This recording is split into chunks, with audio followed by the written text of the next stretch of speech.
Hi, and welcome to Chapter 2. In Chapter 2, we're going to start covering the concepts of data models and how to actually model your data. Again, like I explained in Chapter 1, modeling your data, creating documentation for your data, you have to design your database before you actually start writing it. So we're not going to just jump straight into writing your database before we start talking about how to write your database and how to design it. Let's get started. The first parts we want to talk about as far as data modeling is what is a data model? So a data model is simply a graphical representation of your data. It's usually a chart or a graph, a physical document that you create that is going to help you to visualize your data. A lot of people struggle with this part of it and they can't really see the data in their head. So creating a data model makes it really easy. It also makes it so that other people can see where you're going with your data. They can look at that and go, hey, you forgot this data field, or hey, that doesn't make any sense. You might want to rethink some of that. So we create a data model whenever we start writing a database.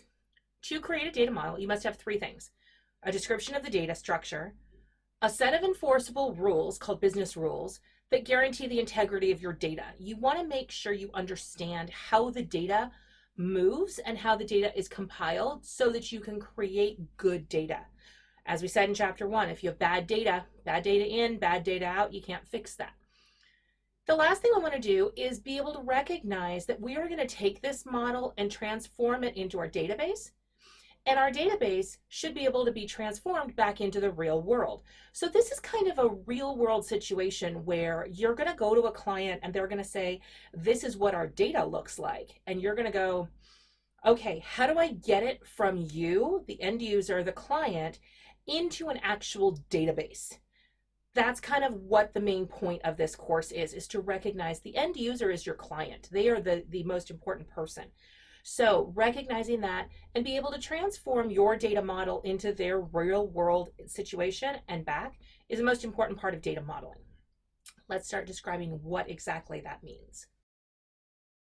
When we create a data model, we start with some basic building blocks. What is it that we're modeling? How are we putting this into data? Now, obviously, we've talked about it that databases are a collection of tables, and we are using a relational database, which means it's a collection of tables that are related. So the first thing we have to do is create a table. Well, what is a table? So each one of your entities or tables is going to represent something similar to a person, place, or thing. They're your nouns. They're your data classes in a program. They're the things that help you to say, this is the object itself. Now, those objects have attributes or data fields. They are the characteristics of the object. And when you learned about classes, we talked about the idea of you created a class object for object-oriented programming. You created a class, and that class has data fields associated with it. It also has methods. We'll talk about those later. But for right now, we're just looking at the object itself and what are the attributes that describe it. Once we have our objects, we need to relate them together. There are three different types of relationships when it comes to object-oriented program or relational database programming. We have a one-to-many, which is what most of your situations are going to be. One instructor to many students, one course to many students, one student to many courses. Recognizing relationships between your objects and how they go as far as a one-to-one, a one-to-many, or a many-to-many. There are many instructors and there are many students. They don't relate directly, and we'll talk about how we fix that when we get into how to build our relationships. But when you look at it, the relationship between students and instructors is a many-to-many. Many students have the same instructor, many instructors have the same student, so on and so forth. Everything kind of, you can have many students and many instructors and they all kind of jumble together. So many to many. The other thing we want to keep track of is what we call our constraints or our limitations on our data. If you can only have 22 credits at a time, that's a constraint. If a class can only have 25 students at a time, that's a constraint. We need to think about our constraints while building our database because we need to be able to make sure we built our database to handle those. So if we're building a database at a college and we wanted to have a course, we want to add a constraint that says this classroom where the course is being held can only hold 25 students. So don't let more than 25 students get enrolled. And if someone does try to enroll the 26th student, make sure you balk back at them and say, hey, this classroom doesn't hold that. How do you want to handle that? Okay, so those are your basic building blocks of data models. The next thing about your database is recognizing your business rules. Every database you build will start from a set of business rules. It doesn't matter if it's a business, it's just organization rules, but we call them business rules. It's really important when you build your business rules that your business rules are brief, as small as possible. They are very precise, so very specific, and they're unambiguous. They cannot be misunderstood. You have to make your business rules in a very clear language so that when someone looks at it, they understand it. What we usually do to build business rules is we start with a description of the company, the business description. What is it the company does? Their policy. What is their policy? If they're a sales company, how do they deal with salesmen? How do they deal with customers? How do they deal with invoices? How do they deal with line items? All the different descriptions of their policy. This is where a lot of beginning database designers mess up, is that they don't start from the user and get that description of policy at the beginning. I'm going to tell you now, you're going to get that policy and it's not going to be right because someone will have forgotten something. They will have forgotten to add, oh, wait, what happens when I back order an item? How does that change my policy?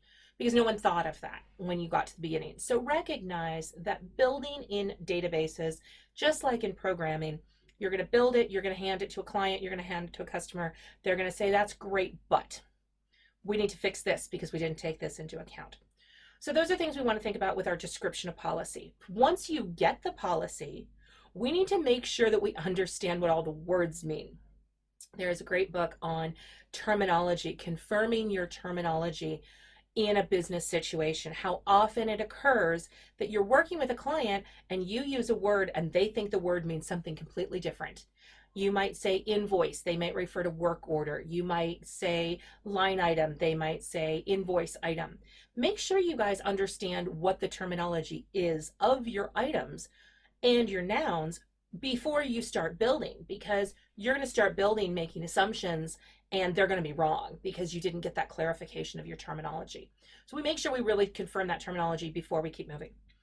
Then you're going to take all of that and you're going to translate it into your data model components. This is where the business rules come in.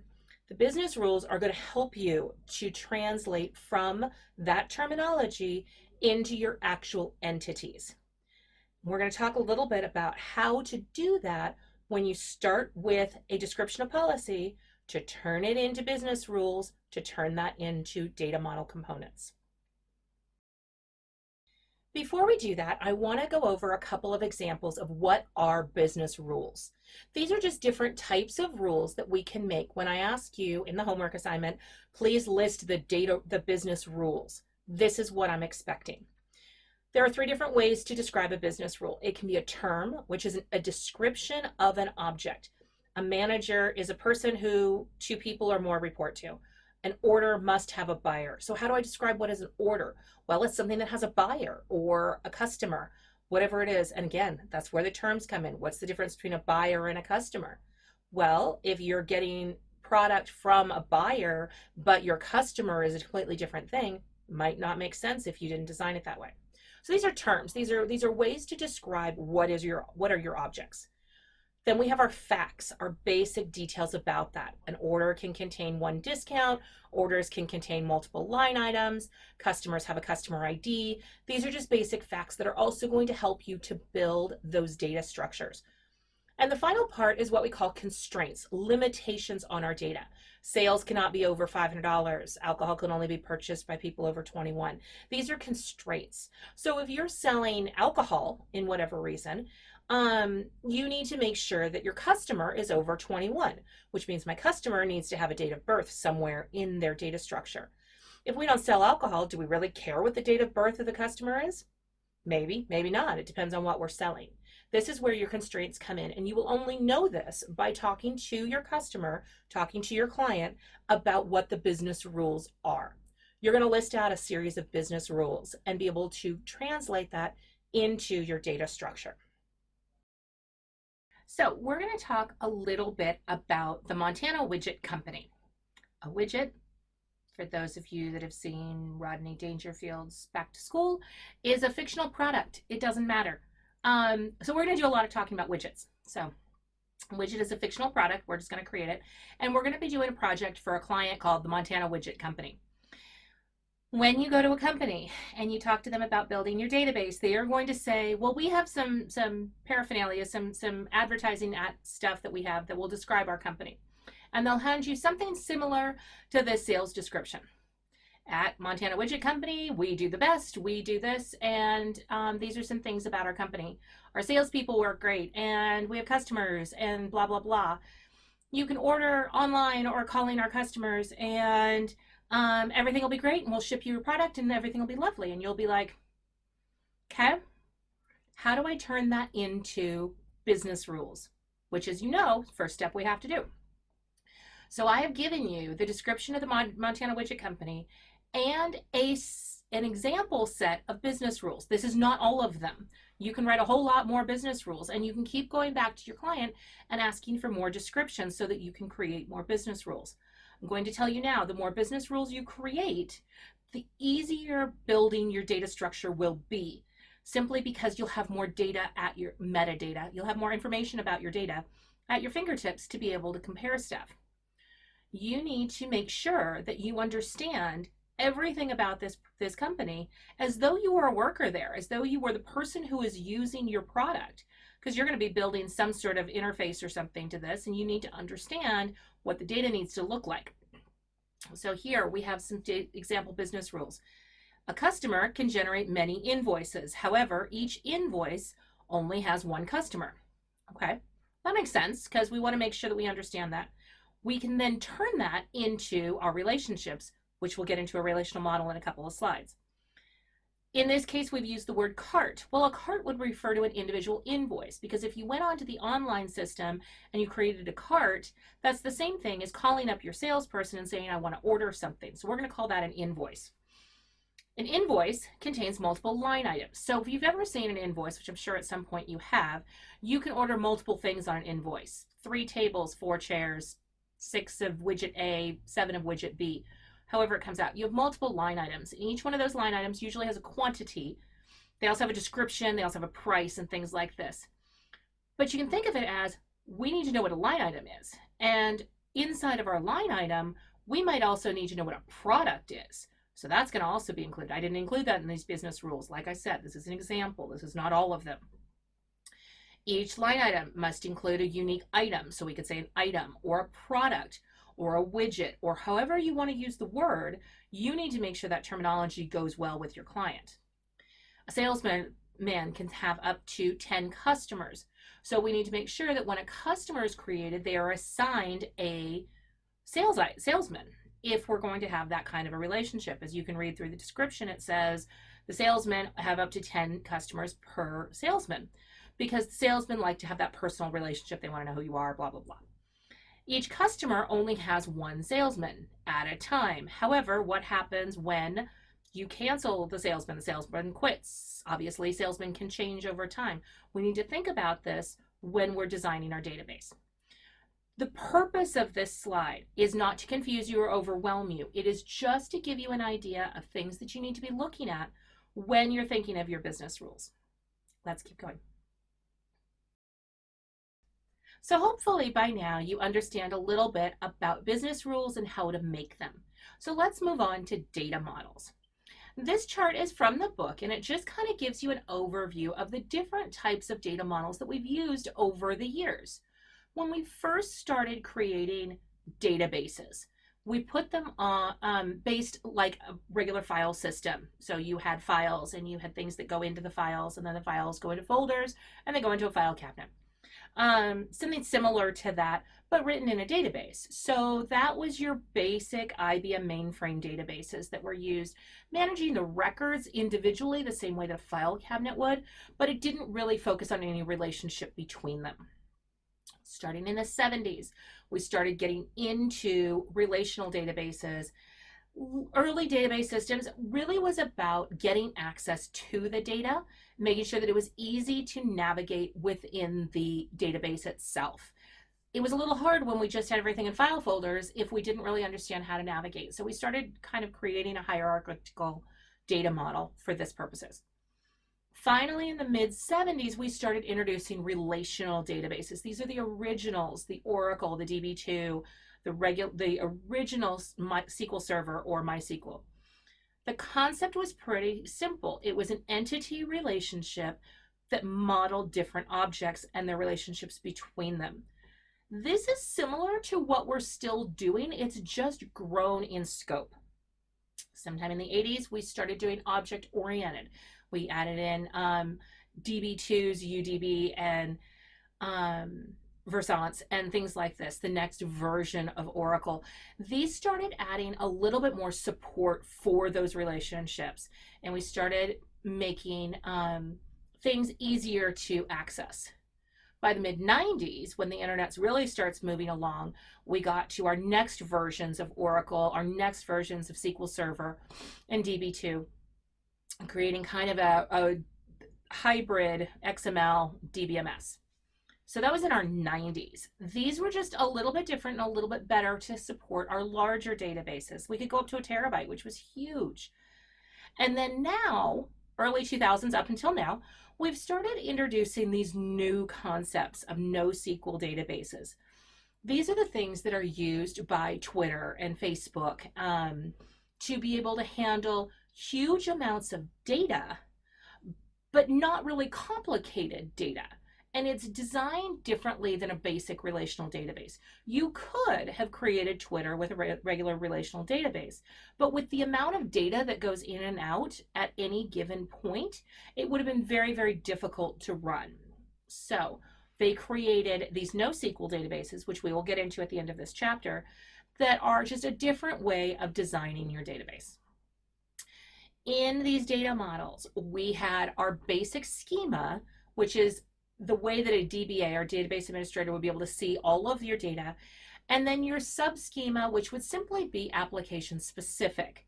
You'll see when we start getting into databases that I have multiple schemas in the database you're going to be using.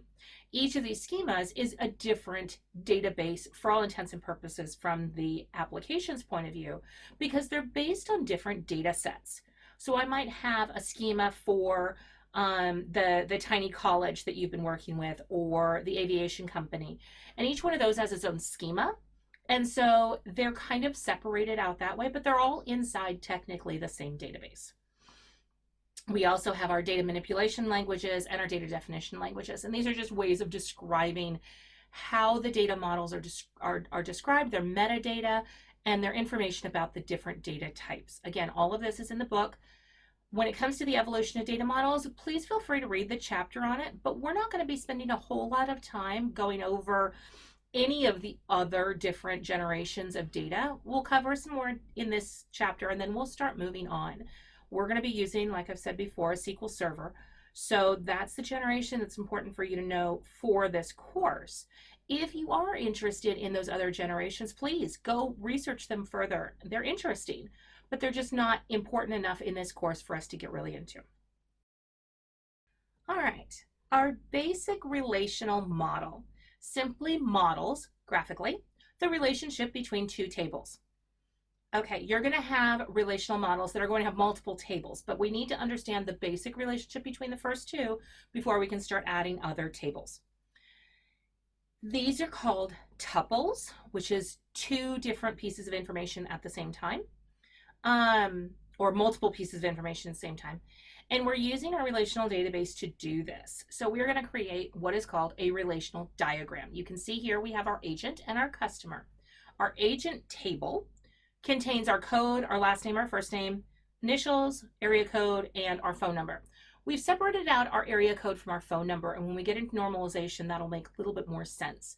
But for right now, just think of it as sometimes we want to sort people by their area code, because that we want to separate out people in the same area code with the same client or something like that.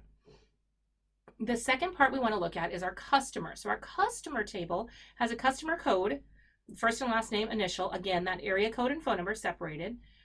The type of customer, insure type.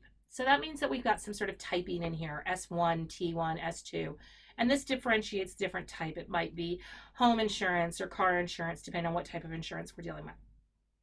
We have how much did we insure for, the review date, and then back to the agent code. That agent code is going to reference the same agent code from our agent table. So you can see in the table that we've described for our agent, we've only shown you the first 6 attributes. There's actually more if you look at the description in the model. The model is what you guys are going to be building. You're going to be building an entity relational or an entity relational diagram or model while you're building your databases. And so we're going to be going through and you're going to be building these. I'm going to show you how. We have a couple of different tools that are free that are online, and you can use those to build these. Okay, so this is your basic relational diagram that just shows your 2 tables, and it shows that relationship between them. Now you can see with the line that we've drawn in the top part of the chart, we have a 1 to infinity because we have a one-to-many relationship between our agent and our customer. The customer has a singular agent they are working with. They do not work with every agent, they just work with one. So there is one agent for multiple customers. But from our customer's point, multiple customers only have one agent. As a customer, you cannot have 2 different agents. If we did, we'd have to design our database differently. Let's keep going. All right, here's your first example of an ERD, or an entity relationship diagram. I'm going to use the word ERD a lot because an ERD is the documentation that you need for your database, and you're going to be writing these. There are 3 different types of notation we are going to use, and you will use all 3. In your assignments, it will specifically say, use a Crowfoot notation, use a UML class notation, use a Chen notation. And they're similar and yet a little bit different. So when we do our Chen, we do a 1 to many, so a 1 to M, M to N, or a 1 to 1 with a triangle in between that uses a word to describe the relationship. A painter paints paintings. What happens between that 1 to many? The employee learns a skill. An employee manages a store. A store is managed by an employee. So you can understand how those relationships go, and by putting them in this diagram, it makes it clear that you understand what is going on between these 2 items. How are these relationships working? When we do our crow's foot, instead of putting a triangle in the middle and having a 1 to many, we use this notation of a dash or 2 dashes for the 1 and 3 dashes kind of going off into what we call a crow's foot for many. So 1 to many looks like this, where it's got the 2 little dashes and then the 3 crow's feet going off onto the side for a 1 to many. You can see in the many to many, we have the 3 little dashes on both sides because the representation of many to many. And then of course the 1 to 1 is the 2 little dashes and the 2 little dashes.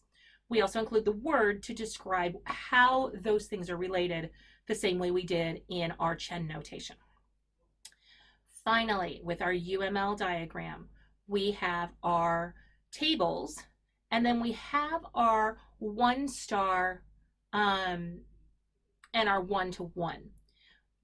When we do our UML diagram, we take into account that you want to have between 1 and 1, so 1 on the 1 to many, and then between 1 and many on the other side, because we want to have a minimum and a maximum both on the same page. So we want to recognize what the minimums and the maximums are both directions. You could technically have one painter who makes 1 painting. That would be me. I don't paint. So one painter could make 1 or up to infinity paintings. Each painting can be painted by a singular painter, unless we designed it differently. So these are the different relational diagrams that you will have to draw. Again, we're going to go over how to use both Lucidchart and Draw.io to use these. I have links to both of them in D2L under the toolbox. So Lucidchart is free. They're both free, and Draw.io is free. But Lucidchart limits you to 3 documents for the free account, and then you have to upgrade. I don't believe that there's a limitation on Draw.io, but I might be wrong. So those are some ways that you're going to do this. Let's keep moving forward. This slide is going to show you the Object-Oriented Data Model, or OODM. The OODM is just a little different, but it still shows you similar pieces of information. We have our data structure that is based on objects individually. It's similar to classes in that the object is a real-world entity, attributes or properties of the object, just like the class are that we're usually dealing with. But they can contain behaviors or procedures or methods inside of the object. And that makes it a little bit different for design purposes. You can have a class hierarchy, so you can have the basic inheritance that we do in classes. And we usually will use a UML to describe it. So as you can see here, the object representation of an invoice. So the invoice is the main data structure that's everything is going to be based upon. Our invoice has a customer with a one-to-many relationship. A one-to-one relationship.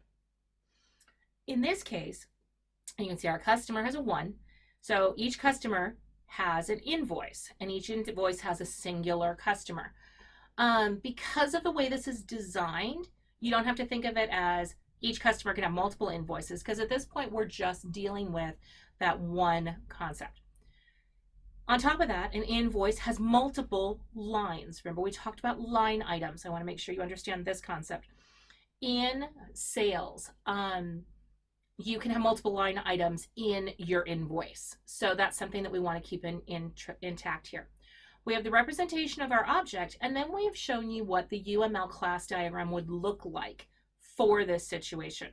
Again, we end up with this one-to-many relationship with our customer and our one-to-many relationship from our invoice to our line. So our individual lines, with the invoice having the different data fields inside of it. The ER model for the same thing with our crow's foot notation can show you the same concept of a customer generates an invoice, and an invoice has multiple lines. So being able to look at the object-oriented data model as well, and being able to extract out of that how your data is going to look is really, really important. Now, these diagrams can get a little confusing, and the more you work with them, the easier they will be. The important part about them is to recognize that you took your your business rules to build these diagrams. And then once you have your diagrams, building your database is a piece of cake. That you just run some SQL statements and build it, and it's really easy. So the most important part about database design is this part right here, getting those database designs as good as you can to understand what's going on.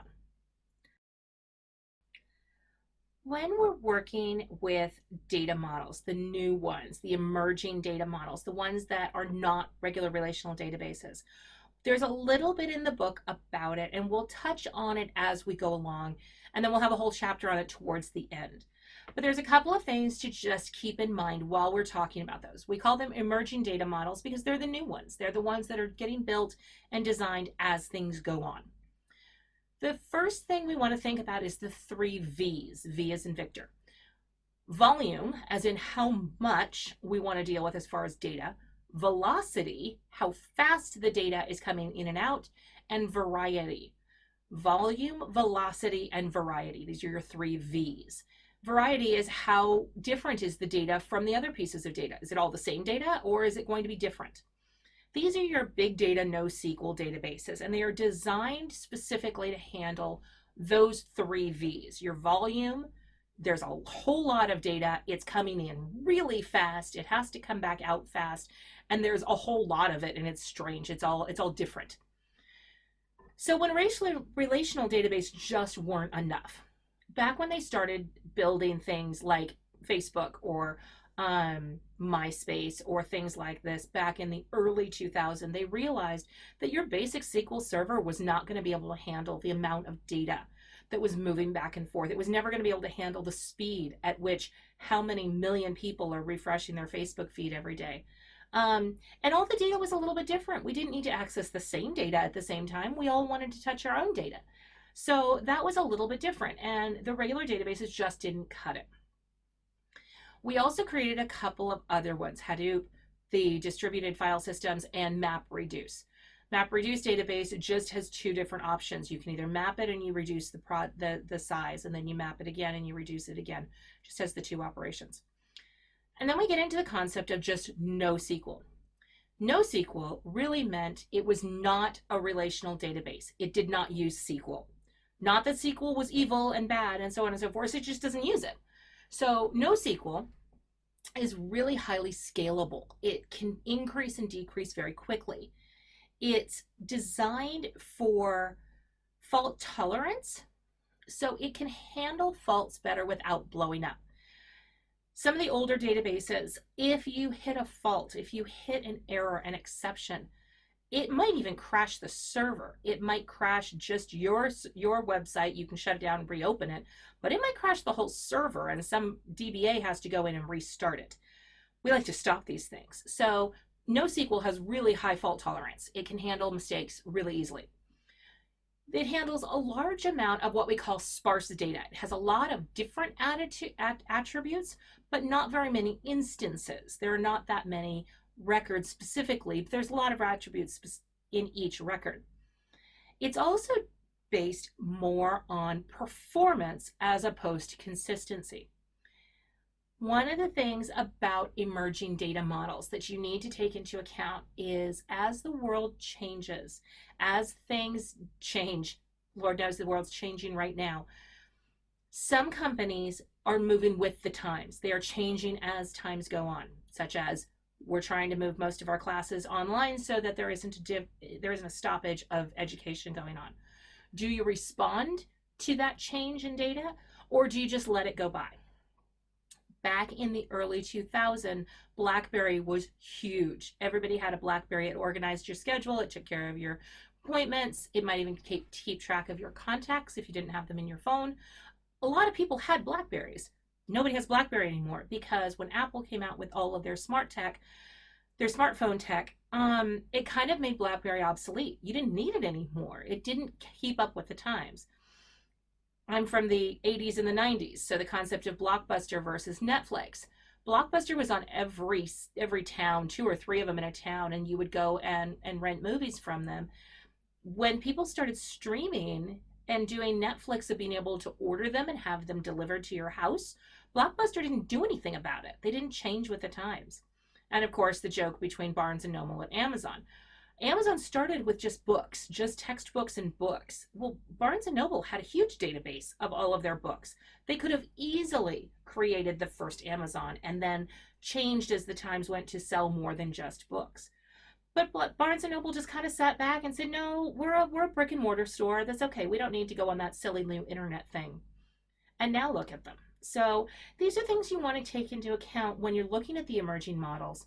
Don't look at them and go, well, I don't understand the new big data. I don't understand the NoSQL. I don't know why I would ever use it. But take this opportunity to learn more about those as you go on in your career, so that just in case your clients say, hey, we have huge amounts of data that goes back and forth. Are you sure a relational database is going to cut it for me? No, maybe it won't. Let's look at some of these emerging data types and see if we can do that. Okay. All right, this summary of data models is in your book as well. We technically are claiming that the internet was started sometime around 1983. Depends on what universe you live in, whether that's the actual date. But this is the basic concept of data models, the type of data model they were, and then some details about them, why they worked and why they didn't. Your hierarchical to your network to your relational. Then we moved into entity relationships, moved into the semantic of either object-oriented or extended relationals. And then we moved into NoSQL in the 2000s. Recognizing what the problems were with each of those as they moved along and when to use it is really an important part of understanding databases. You need to understand what the complications were, why things didn't work, so that when you are in the real world working with a client and you are saying, hey, this is the best database for you, that you have some data to back it up with. This is not the best database because it's the only one I know. This is the best database because it handles inheritance better. It handles large amounts of data better. It handles relationships better. It's easier to design. It's easier to understand. What is it about this database that actually makes it better? Some details that go along with this chart are in your book, so I'd recommend when you read chapter 2 that you look through those and understand a little bit better about the different data models that we've worked with so far and how those work in your system. All right, towards the end of the chapter, we get into the concept of data abstraction. How abstract is your data? And there's different degrees. You can ask every programmer that you, or every database designer, to describe the same data, and they will all describe it differently. It's what do they see as their degree of data abstraction? How much detail do you want? You can break it all the way down to having individual characters. It's kind of silly. You could have individual words. You could have addresses with city, state, and zip separated.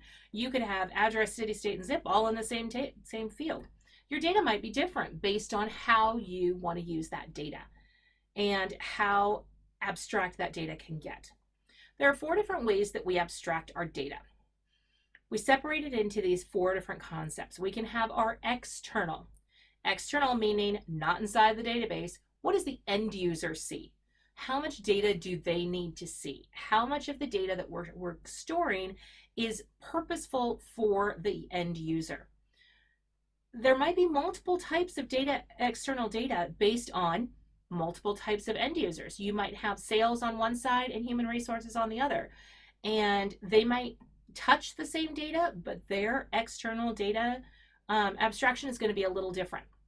You can have the conceptual, which is the concept of the entire database system. This is generally all of the external views. So all of the different end users, all of the externals, all combined together to describe the whole data system all at once from a visual point of view. It's conceptual. So the DBA or the database system administrator can sit there and look at all of the different databases at a time. This is technically software independent. It is also hardware independent. This is an overview, kind of like pseudocode, of what your database would look like. It's conceptual. It's not implemented yet. Once we have our conceptual theory of what our data is going to look like, we can have an internal data abstraction of our data. This is what does the database see from the DBMS's point of view. When the DBMS creates his tables, when he creates his schema, this is very software specific because it depends on which database you're using. If you're using SQL Server, if you're using Oracle, if you're using DB2, depending on which database you're using. So this is very specific to the software, but it really doesn't matter what machine it's on. It's not hardware specific. So it's hardware independent. It can be put on any machine, but it's very specific to the software. This is your internal view, the inside of your database where it's created and viewed. And then the last one, or the lowest level, is actually how the server responds to it. This is a low level. How is it stored on the actual drive? This is software and hardware dependent because obviously it depends on the software to build it, and it depends on the hardware to know what the drives look like to be able to reference how is it sitting on the drives themselves. It's hardware specific as well. So as far as independence and dependency, your physical is going to be very dependent on both your software and your hardware. Internal is very software specific, but you can put it on different machines. And conceptual is a pseudocode. It's independent of everything because you haven't put it anywhere. It's all just kind of in theory. And then of course the external is from the client's point of view, the end user's point of view. They don't really care about any of the hardware or the software or even what all the other views are. They just want to see their own personal view. Okay, so chapter 2 is cerebral. There's a lot of information in there, a lot of history, a lot of description of the different database types that we've used. But the summary of it, the things that I want to make sure you got out of it, your data models are abstractions of the real world data environment. So when we look at the real world data, the client's data, the actual data itself, the data models are an abstraction. They're a way of describing that so that someone can look at it and see this is what the data would look like. Relational is the current standard. That's the way most companies will look at their data. That doesn't mean all of them, and that doesn't mean it's going to be continuing on, because there are emerging models. But right now, the current standard is the relational database. We're stored in tables, and those tables have relationships with other tables. The object-oriented data models use objects rather than entities, so a little different in the way they're described. But those are kind of the different. The object-oriented is a little more object-specific. So you can look at a single item like an invoice and look at everything that is related to the invoice, because you're seeing how all of those are doing. Our big data descriptions, our Hadoop, our MapReduce, and our NoSQL don't use relational models. They don't relate tables. They store their data completely differently. Again, the end of I think the last chapter we're going to do is going to cover that. So we're just touching on it for right now. You don't have to know much about it, just kind of in an overview sense. And then finally, your data modeling degrees of abstraction. Your external, from the end users. Conceptual is that visual pseudocode type data modeling. Your internal is how does it look from the database's point of view. It is software specific, software dependent. And then finally, your physical, which is both software and hardware dependent. That's what does it actually look like on the drive. Let's talk about what I expect from you by Sunday. The first thing you're going to do for this chapter is you're going to go answer some review questions. Yes, I know they're annoying. Do them anyway. Go ahead and open up a Word document, type them out. Number 2, this is my answer. But, so these are the questions. There's a couple of them, not a whole lot. I kind of picked and chose the ones that I kind of wanted to make sure you understood. That being said, I want you to use Microsoft Teams to talk to your other teammates. Again, there's only 7 of you. It's kind of like a little group. We can all kind of study together. If you have questions about any of the review questions, actually, if you have questions about any of the homework, please go on to Teams and say, I have a question about number 8. What does it mean by blank? What does it mean by write an ERD? What does it mean by tell me the business rules? Are these business rules like this? Is this what you want to see? Feel free to ask me questions. Feel free to ask the team questions. If you see a question and you think you know the answer, go ahead and answer it. First off, it saves me a little bit of time because I don't have to answer it because someone else did it for me. It lets me know that you're actually looking at Teams and answering each other, which is nice. And I can see what your answer is. If it was wrong, or if there was somehow something else I'd like to add to it, I'm monitoring those, I'm watching them. So I'll go on there and go, yeah, that was a really good answer. Or, well, sort of, but you could have done it like this instead. So please use Teams. It's not cheating. As long as you don't go there because you don't want to learn anything. Again, at this level of the course, I expect you to want to learn. So if you don't want to learn anything, then why are you here? Go to the Teams, discuss it with your classmates. Feel free to do this throughout the semester. That's what I'm expecting you to do. We're all about sharing knowledge. All right, for problems 6 through 8, you are going to be using the Tiny College ERD that they have given you. I've printed it out here as well. The relationship types that you can use are one-to-one, one-to-many, or many-to-many. Remember, understand how the relationship types. Examples of business rules. I've given a couple more here. I've given some inside of the lecture. So hopefully you understand how to write your business rules. All of you are going to write your business rules just a little bit differently. And that's okay. That's what I expect. If you guys are all using the same business rules, then obviously one of you wrote them and the other 6 copied. Don't do that. Write your own business rules, but recognize that they are going to be somewhat similar. So we have a course, we have a class, we have an enrollment, and we have a student. How are those all related, and what are the business rules here? The 2 different ways of drawing your ERDs and your UMLs. Giving you both Lucidchart and Draw.io here. If you find a third one, feel free. I use Microsoft Visio, which is a paid product. It's not free and it's very expensive. So these are both free tools that you can use to draw your ERDs and your UMLs. Yes, I expect you to actually draw using these to your ERDs and your UMLs. I've also included in the toolbox a example of how to use Lucid chart, and I will probably do one for Draw.io as well, just so that you can kind of get a tutorial of how to use both of those. So this is the example for 6 through 8. We're using, again, the tiny college. For problems 9 through 12, you are going to read the description that is given there, and then you are going to determine the business rules and build your ERDs. We're not making this easy on you. I want you to look at a description of a client and be able to pull out of that what the business rules are. And then from the business rules, figure out what your entities are. And then once you know your entities, figure out what your data fields or your attributes are, and then go build an ERD. I mean, that's a lot, which is why I'm only giving you a couple of problems. I'm not making you do all of them in the book.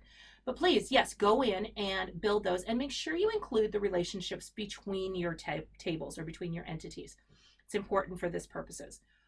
When you do these problems, you might be copying and pasting into a Word document, and that's fine. If you want to do one Word document for 6 through 12 and then the last for 17, our last one, feel free. You can use one document for all of it and just submit it once. You can make 3 documents if you feel like it. You can make multiple if you want to.